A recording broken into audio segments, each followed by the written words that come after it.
guys, so napadaan tayo dito bypass operation kasi may misa daw eh. Yun yung misa. Please.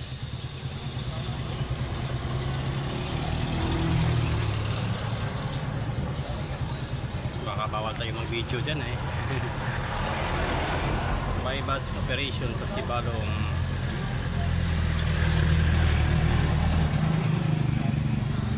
Pause muna natin, lagay sa ating tricycle, dadaan tayo doon.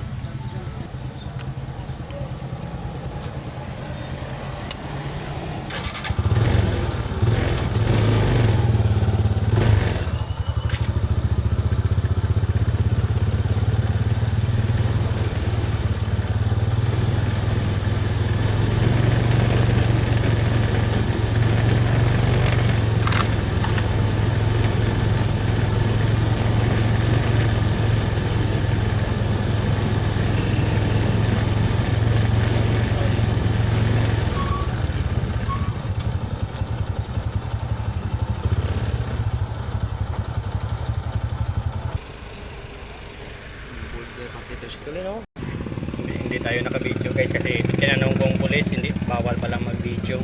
So sa malayuan lang.